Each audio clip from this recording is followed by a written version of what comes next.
Uma batalha que mudou o rumo das nações. Novas estratégias adotadas para o fronte. Isso e muito mais em Primeira Guerra Mundial.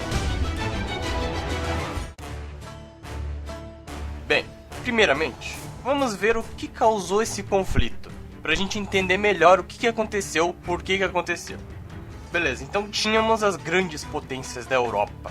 Tínhamos a Alemanha, o Império Britânico, a Rússia, a França, o Império Austro-Húngaro, Itália, etc. Mas todos eles tinham um objetivo em comum: fazer o melhor pretzel.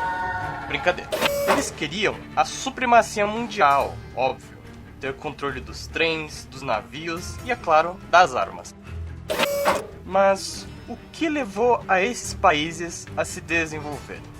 Bem, quando começou a Segunda Revolução Industrial, em meados do século XIX, as potências precisavam expandir seu território para melhorarem seus recursos. E como a Europa não tinha mais territórios, eles foram para onde? Obviamente para a Ásia e na África. Isso era conhecido como imperialismo ou também como neocolonialismo. Só para vocês fazerem ideia, a Europa dominava cerca de 84% da superfície do planeta. A Alemanha produzia mais ferro e aço do que a França e a Inglaterra juntas, e a produção de carvão alemã cresce em 800%.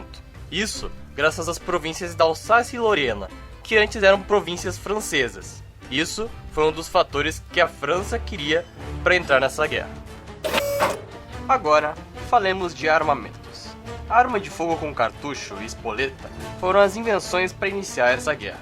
Todas as armas da Primeira Guerra Mundial eram com cartucho, e as balas de mosquete foram deixadas de lado.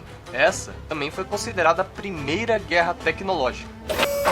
Com a evolução da Europa, surgem os blocos de interesse. De um lado, forma-se a Tríplice Entente, que você já deve ter estudado na escola. Esse grupo era formado por França, Rússia e Grã-Bretanha. Do outro lado, nós tínhamos a Tríplice Aliança, formada por Alemanha, Itália e Império Austro-Húngaro. Bom, finalmente vamos falar sobre o estopim da guerra, ou seja, o que provocou o início desse conflito realmente, que foi o assassinato do arquiduque Francisco Ferdinando, herdeiro do Império Austro-Húngaro. Esse carinha aí, você já deve ter ouvido falar dele, porém, muita gente não sabe o jeito que ele morreu. Então, em 1914, o arquiduque foi para a Bósnia para continuar sua campanha militar, e para demonstrar sua autoridade, ele resolve passear nas ruas de Sarajevo de carro com sua esposa. Porém, existia uma organização chamada de Mão Negra, que lutava pela libertação da Sérvia e pretendia matar o herdeiro do trono austro-húngaro. Então, foi no dia 7 de junho de 1914 onde ocorreu o assassinato. Foram 7 conspiradores. Eles viram a rua em que o carro dele ia passar, então fizeram uma fila para tentarem matar ele. O primeiro conspirador ia jogar uma bomba, porém ele viu um policial atrás dele e ele resolveu desistir. O segundo cara, ele arremessa uma granada, porém ela acerta o carro de trás e começa uma confusão enorme nas ruas de Sarajevo, o que faz com que os outros bandidos fugissem do local. Pois bem, o arquiduque decide sair nas ruas novamente, querendo desafiar os opositores. Seu carro para de funcionar e o inevitável acontece. Gavrilo Princi, um dos conspiradores, dá um tiro de pistola no arquiduque Francisco Ferdinando e em sua esposa, e assim a confusão começa pelo mundo. Pois bem, aí começou. O Império Austro-Húngaro declara guerra à Sérvia pela morte de seu herdeiro, e a Rússia, que era aliada da Sérvia, manda suas tropas para o fronte, e a Alemanha declara guerra à Rússia, gerando o envolvimento de outros países e começa a Primeira Guerra Mundial. Na época, era chamada de a Grande Guerra, ou a Guerra para findar todas as guerras. Inicia-se o conceito de guerra total, onde qualquer pessoa, seja cidadão ou militar, podia morrer.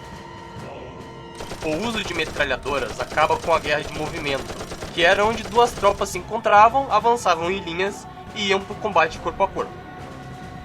A Alemanha pega seu exército e marcha até Paris. Os soldados alemães e franceses criam buracos no chão, chamados de trincheiras. Foram formados 300 quilômetros de trincheiras entre a Alemanha e a França, e a guerra se torna estática. O uso de canhões em campo aberto era constante, principalmente na chamada Terra de Ninguém, que era o território vazio entre as trincheiras. Os aviões foram usados na Primeira Guerra para reconhecer territórios e mais tarde para bombardeio. Pois bem, como que era esse universo das trincheiras? Bem, as linhas de trincheiras eram em zigue-zague para dificultar o reconhecimento aéreo, e não tinha só uma trincheira. A primeira era da infantaria, mas logo atrás, a 200 metros, tinha outra de apoio, e logo atrás, outra de suprimentos, onde ficavam os quartéis generais. E na última trincheira ficava a artilharia. E lá dentro existia eletricidade, camas, telégrafos, entre outras coisas. Porém, existiam doenças como a febre de trincheiras, causada por piolhos e ratos. Pense quando chovia, inundava todos os buracos. Devemos lembrar que a Alemanha tinha estratégias novas para cada batalha, como por exemplo, usar os buracos deixados por bomba como ninhos de metralhadoras. Isso ocorreu na Batalha de Somme, onde os britânicos saem das trincheiras, correndo em direção aos alemães, e eles simplesmente aniquilam todos, numa das batalhas mais sangrentas da história.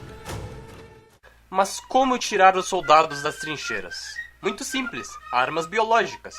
E para demonstrar isso, vou usar o jogo Valiant Hearts, um jogo excelente que retrata a Primeira Guerra Mundial. E aí nessa cena, temos o primeiro ataque químico, que foi alemão, com a bomba de cloro, que queimava os olhos e destruía os pulmões. Tivemos vários outros gases, mas o pior foi o gás mostarda, que causava bolhas na pele por dentro e por fora, cegueira e destruía também os pulmões. Uma figura histórica atacada pelo gás mostarda foi Adolf Hitler, quando ele ainda era um soldado. O gás era chamado assim pelo seu líquido ser cor de mostarda, não pelo gás, que era transparente. Para se adaptarem, os soldados usam máscaras de gás neles e nos cavalos, pois na época era importante o uso de cavalos. E essa foi a última guerra em que foi usada a cavalaria.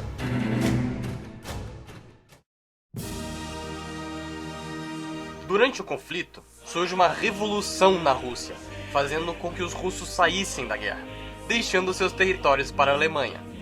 A Alemanha ganha uma vantagem imensa durante a guerra. Mas indo para o ocidente, tínhamos um país que participava de longe, mandando armas, suprimentos e dinheiro: os Estados Unidos. Mas qual foi o motivo deles participarem fisicamente da guerra? Eu explico. Os alemães destroem seus submarinos, causando a fúria dos americanos.